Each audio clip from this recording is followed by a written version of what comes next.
If you want to speed up your slow motion video, so first of all, we have to open up our gallery and found our slow motion video. So here it is.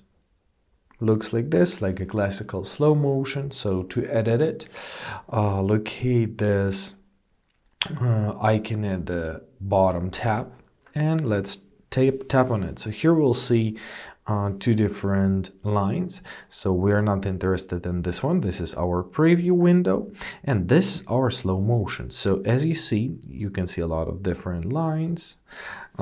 So this too control the part of the video which is gonna be affected by slow motion. So as you see, this part is not in slow motion, while this is in one. So this is slow motion. However, if we change it and add them up like this, slow motion effect disappears at all.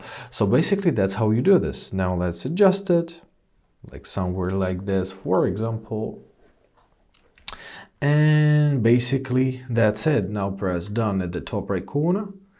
And now you've got your edited slow motion video. I hope this video is helpful. Thank you so much for watching. Have a great day and please consider subscribing to our channel.